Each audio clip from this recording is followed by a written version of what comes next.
Hola, el día de hoy quisiera compartir con ustedes un tema que es bastante importante cuando nosotros trabajamos dentro de la cocina.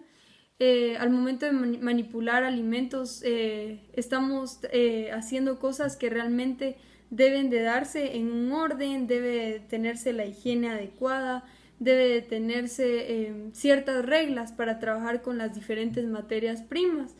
Entonces, por ejemplo, hoy quisiera explicar el problema que es la contaminación cruzada.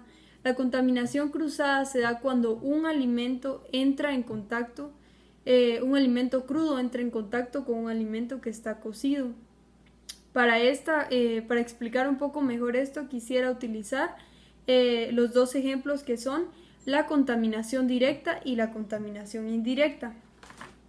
Aquí tengo una ilustración que demuestra un poco acerca de cómo es la contaminación directa. Estas son unas ilustraciones que realicé, por ejemplo, esta es carne y este es pollo y todo esto son vegetales, ¿verdad? Entonces, por ejemplo, la contaminación directa se da cuando uno de estos entra en contacto, como la palabra lo dice, directo. Por ejemplo, nuestra zanahoria entra en contacto directo con el pollo crudo o entra en contacto directo con la carne cruda, al igual que se podría decir si nos estamos comiendo una manzana o algo y la dejamos cerca o tuvo contacto con, por ejemplo, el líquido que soltó el pollo, ¿verdad? Y muchas veces decimos, bueno, solo la limpiamos, sería un error, ¿verdad? No se comete, pero es un ejemplo, ¿verdad? Que solo la limpiamos y no la comamos. Entonces, ¿qué causa esto? Una contaminación y nos afecta a nosotros, ¿verdad? Por ejemplo, en alguno de los ejemplos que se da generalmente es de que en los restaurantes o comedores tal vez no siguen las indicaciones correctas. Se podría decir de que ellos van a realizar, por ejemplo, una ensalada con pollo. Entonces dicen, bueno, vamos a empezar y preparan todos sus alimentos, pero tienen el tomate, la lechuga, la cebolla y todo lo que le van a echar a la ensalada justo donde está la carne o el pollo, ¿verdad? Entonces, ¿qué es lo que esto causa? Los microorganismos del pollo van a pasarse a nuestra lechuga y si nosotros no la llegamos a desinfectar de la forma correcta, al momento de que el comensal ingiera esos alimentos, va a resultar enfermo de salmonela o con alguna otra molestia, ¿verdad? Entonces es muy importante que cuando nosotros preparemos alimentos no mantengamos estos en contacto. Un alimento crudo nunca debe estar en contacto con uno cocido. Por ejemplo, en este caso los dos estarían crudos si se genera una contaminación, pero las carnes y los vegetales no pueden estar en contacto. Ese sería un ejemplo de contaminación directa. La contaminación indirecta es el otro ejemplo que tengo. La contaminación indirecta se da cuando esto pasa a través de otro factor, que no es que nosotros juntemos exactamente el pollo y, por ejemplo, un tomate, ¿verdad? Sino que en este caso, por ejemplo, aquí quise colocarlo en forma de pasos. En el número 1 tenemos una tabla completamente limpia.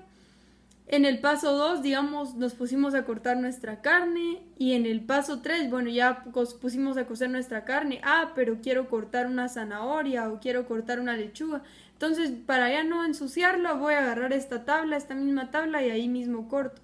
Entonces, ahí se genera una contaminación cruzada indirecta. ¿Por qué? Porque utilizamos esta tabla que estaba contaminada para cortar vegetales en este caso, ¿verdad? Y esta contaminación indirecta se puede dar en muchas formas. Se puede dar a través de nuestras manos, que nosotros hayamos estado en contacto con el pollo y luego no nos lavamos lo suficientemente bien nuestras manos, entonces luego agarramos la lechuga, nos ponemos a cortarlas, por ejemplo en el caso de la ensalada, ¿verdad? Cortamos el pollo, lo sazonamos, lo pusimos a cocinar y luego agarramos, medio nos secamos con una servilleta lo que nos quedó del pollo y ya nos ponemos a manipular la lechuga. Entonces ahí se da la contaminación indirecta. ¿Por qué? Porque se dio a través de un factor diferente. Se podría decir que con un instrumento de cocina que no se desinfectó bien, que no se lavó bien. Se podría decir con un cuchillo, con nuestras manos, con nuestra mesa de trabajo, nuestras tablas, ¿verdad? Entonces este es un ejemplo de contaminación indirecta. Para evitar todo esto, entonces se nos ha facilitado a lo largo de los años para poder evitar este tipo de errores, ¿verdad? Que se cometen dentro de las cocinas. Entonces, lo que se hace generalmente para evitar todo este tipo de problemas es utilizar las tablas de colores. Dentro de la cocina muchas veces miramos y decimos por qué hay tantas tablas, ¿verdad? Pero cada una de ellas tiene una función.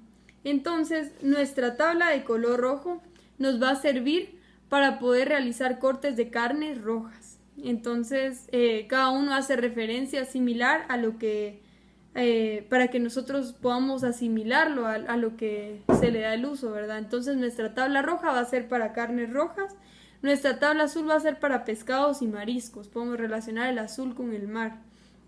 El amarillo se utiliza para carnes blancas como el pollo y esto, ¿verdad? Cualquier tipo de carnes o aves.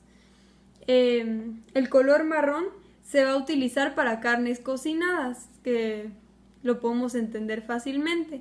El verde se va a utilizar para verduras y frutas y cualquier otro vegetal, ¿verdad? Hierbas y lo que sea. Y el blanco, por último, se utilizará para quesos y pastas. Entonces es fácil recordarlo y evitar todo este tipo de errores que se llegan a cometer dentro de las cocinas. Entonces, para dar un mejor servicio para nuestros comensales y evitar de que ellos se enfermen y para también darle una buena reputación al lugar en el que trabajamos, es recomendable seguir cada una de estas reglas que se han llegado a imponer para que podamos evitar todo este tipo de problemas. Así que evitemos la contaminación cruzada y seamos responsables acerca de los platillos que nosotros vamos a entregar. Gracias.